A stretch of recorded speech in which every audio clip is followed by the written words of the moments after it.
তাহলে গরু যদি আমাদের মা হয়, যে আমাদের জন্ম দিয়েছে, আমরা তাকে রেখেছি একটা ঘরে, একটা খাটে, একটা বিছানায়। আর গরু যদি আমাদের মা হয়, গরুকে গলায় দড়ি দিয়ে আমরা বেঁধে রেখেছি গোয়াল ঘরে। আপনি পারবেন আপনার মার গলায় দড়ি দিয়ে গোয়াল ঘরে বেঁধে রাখতে? পারবেন না। মাকে মা বলছেন, কিন্তু কর্তব্যের সময় গলায় দড়ি বেঁধে তাকে গোয়াল ঘরে রেখে দিচ্ছেন। বলুন, গরুকে কারা অপমান করছে, মুসলমানরা নাকি হিন্দুরা? গরু যদি মা হয়, বলুন তো গরুর ছেলে মানে বাছুরটা কে হবে? ছোট ভাই হবে। মার পেটে যে হয় সে তো ভাই হয়।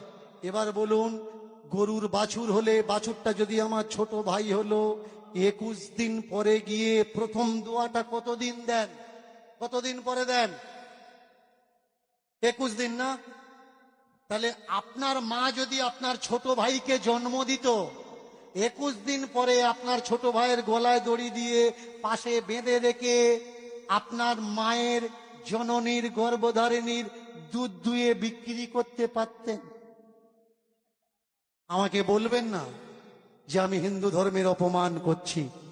আমি প্রশ্ন করছি, আমি জানি না, আমি অবোধ শিশু।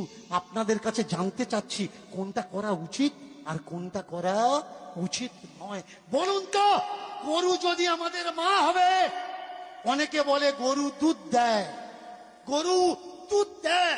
ভালো করে শুনুন, গরু কখনো দুধ দেয় না। বাছুরকে বেঁধে, গরুকে বেঁধে আমরা দুধ বের করে নিই। গরু আমাদের দুধ দেয় না, অচেরায় পড়ে দুধ বের করতে বাধ্য করাই। আর যদি দুধ না দেয়, লাথি মারে আমরা কি করি? সামনের পা বাঁধি, পিছনের পা বাঁধি।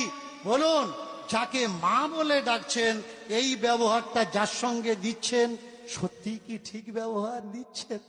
এবার বলুন তো, যাকে মা বললেন, এটা আমার মা।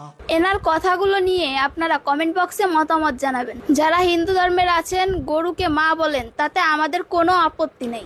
আর বলবো, আমাদের মুসলমানদের যে গরু দিয়ে কুরবানি না করাটাই ঠিক, এটা আমরা বয়কট করি।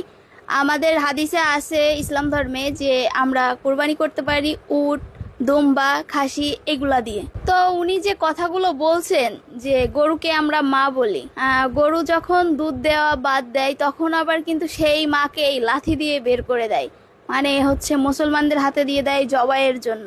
গরুকে গোয়াল ঘরে বাইধে রাখি, তো অত্যাচার কি মুসলমানরা করে নাকি হিন্দুরাই করে? উনি ওইটা বোঝানোর চেষ্টা করছে।